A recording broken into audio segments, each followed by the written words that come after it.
Well, this is also Gardner welcoming you back to the World Evangelism Podcast, and I'm excited to be with you.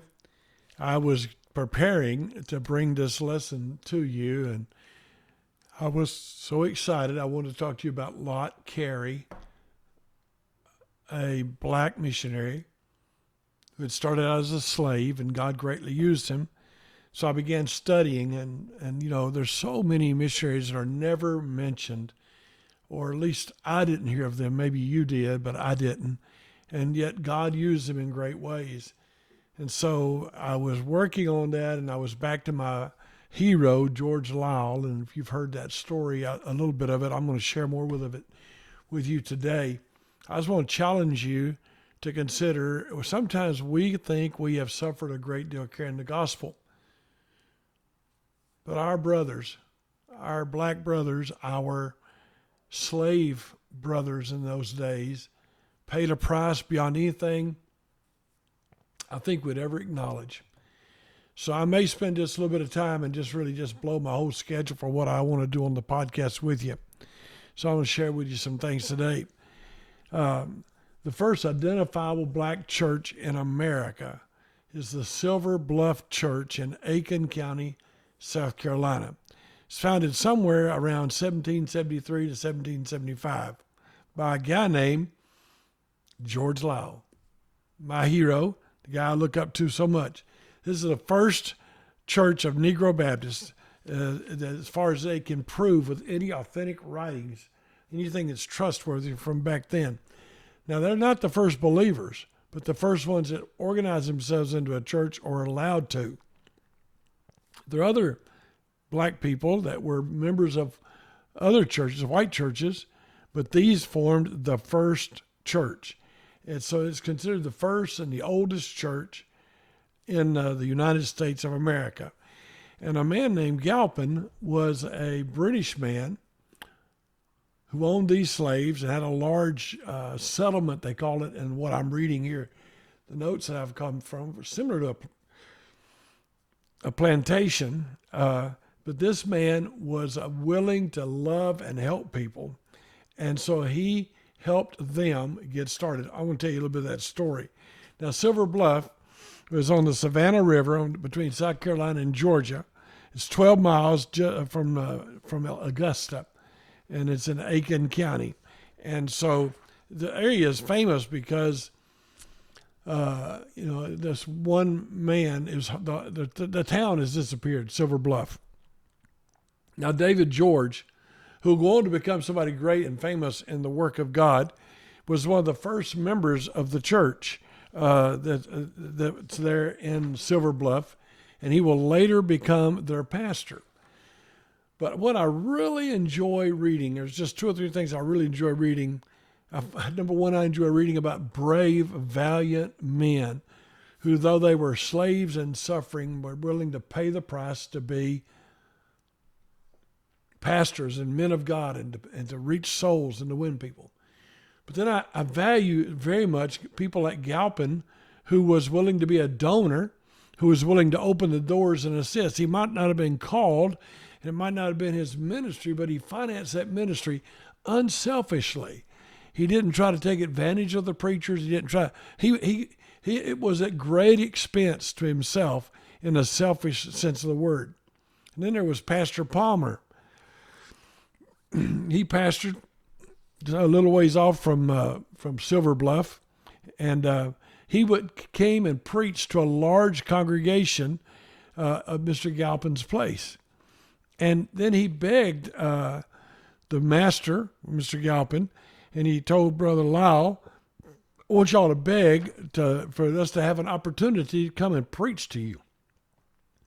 And out of this big congregation that listened, 8 were saved, and 8 surrendered their lives to the Lord, including George Lyle and his wife, and they all became part of the church. And Brother Palmer baptized, now we're talking about David George, and Brother Palmer baptized them in the Mill Stream, and he founded the church, and as David George says, and he gave us the Lord's Supper at Silver Bluff. What a thrill that this man would cross racial boundaries, cross cultural boundaries, and share the gospel. David George learned how to sing and began to teach the people how to sing, and Brother Palmer became his advisor to teach him, and then Brother Palmer gave him instructions on what it meant as they assigned him the office of an elder, and he taught him how to proceed.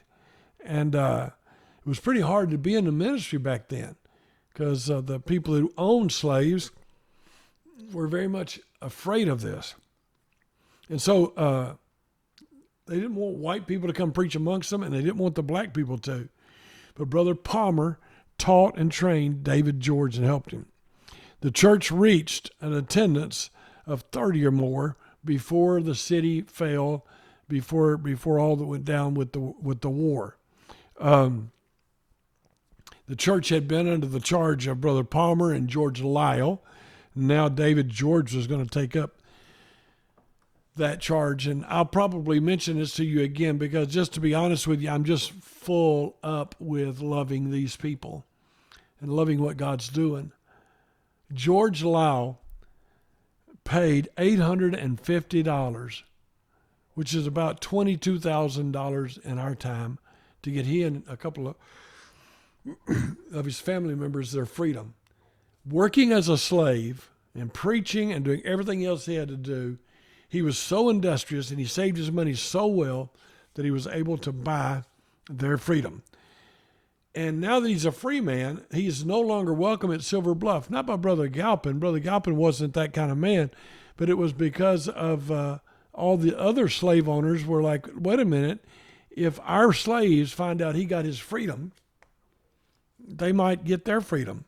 And so they won't do that. And so now the war's starting to break out, and Great Britain begins to offer the slaves their freedom if they will go on the side of Great Britain, if they will be against the colonies and against the United States. And so many, hundreds of them deserted to Tybee Island.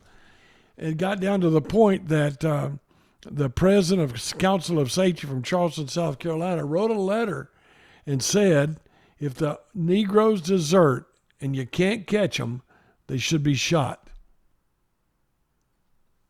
They should just be killed. That was to let them know no more deserting of the black people, running away, abandoning their masters. It had literally become a threat to the revolution. Now, George Lyle, he was not a runaway slave, but he went to Tybee River and he took up abode there. And he had been working with Mr. Henry Sharp. He actually got, I may have messed up and not made it clear. He paid his $850 to Henry Sharp. And so he goes there and is in Savannah, and he is working in the Savannah area trying to get the gospel out. And this great man, George Galpin, who's a very giving man, a very kind man, who has great talents, who is full of justice and kindness, and he's kind to the red man, he's kind to the black man. He was a kindly person. He was David George's master. And David George said no one can do anything but praise him and thank the Lord for how good he is. He was an anti-loyalist. He was a patriot, according to Brother George. And he said he was a very humane master. But without him, there would have been no church, because the slaves were under the leadership and the protection and the brutal ownership of these other men, but he made it possible. And they ordained David George to become the pastor of the church. And Galpin helped with everything, getting him a house of worship, a place to baptize, and everything that was going on. But then the war happened, and the church kind of disappears. But after the war, the church comes back together, and they're bigger than ever. And the church at Silver Bluff basically disappears, and they move to Savannah, Georgia. Mr. Galpin has gone to Savannah, and he takes David George with him, and David George goes to Nova Scotia with a whole bunch of other white people and on to Sierra Leone, and is doing a great work of God. So I just think it's interesting for you to know that all these times we talk about the Revolutionary War, there were slaves that were actually carrying the gospel message of Jesus Christ to other people. Now the Silver Bluff Church gets revived. And before they ever moved to Savannah, Jesse Peter is the pastor. And he is the guy that's helping them and guiding them. He's taken over from Reverend David George. And God is greatly using him. And after the war, and after they have to run over to Savannah, Jesse is still the pastor. They said it was kind of funny because a lot of the guys, George Law will go to Jamaica and David George will go to Sierra Leone. But Jesse didn't want to leave. He stayed there in his place. Jesse Peter, they said maybe it was just because he liked where he lived. Maybe it was because he had an indulgent master and he only had nominal slavery. Or maybe he was just willing to be there and suffer for Jesus. That's what the history books say. Hard to know what was really going on. But he became their pastor, and the church was running 60. So God was doing a work, saving people in the most harsh conditions of our country, and they were beginning to follow Jesus and serve Jesus. It's just so exciting to watch all that's happening. So that church at Silver Bluff there, just outside of Augusta, then the church will be over in Savannah, and the things will just continue on, and things are happening in big ways. And I kind of said all that to get back to my buddy, George Law. He's the first American Baptist foreign missionary. He goes to the mission field 15 years, at least 15 years before William Carey does. Now, I was headed today to talk about lot Carey, and I'll get to him.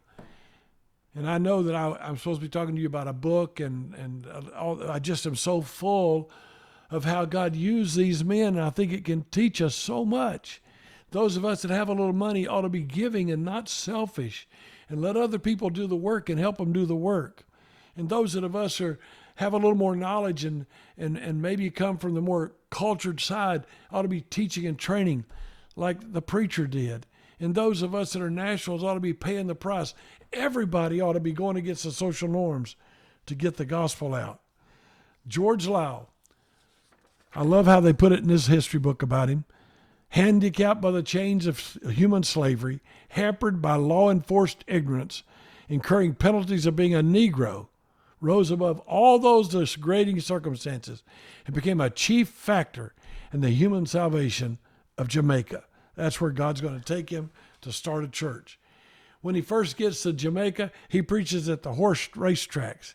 He preaches on the streets. Later on, he hires a room at his own expense. And believe this or not, he started a church with 4 people in the church. But it wasn't long. 8 years later, 500 people in the church. He built a chapel. Later on, he gets put in jail. He gets placed in the stocks. They put him on trial for his life because they said instead of preaching the gospel, he was teaching the slaves how to rebel. And they didn't want him talking to any more slaves. And they even hung a man because of the preaching and the going on that was going on there. But George Law would not quit. George Law, by now, because of Galpin and others, some British people are beginning to find out great things about him. And so George Ripon in Great Britain gets a letter from George Law, and George Law basically writes the following. I'm 40 years old. I'm not sure because I don't know when I was born. He said, my wife's about my age, I believe. My oldest son's 19 years old, and then 17, and 14. And I have a little girl that's 11. They're all members of my church. And he says, I'm a farmer.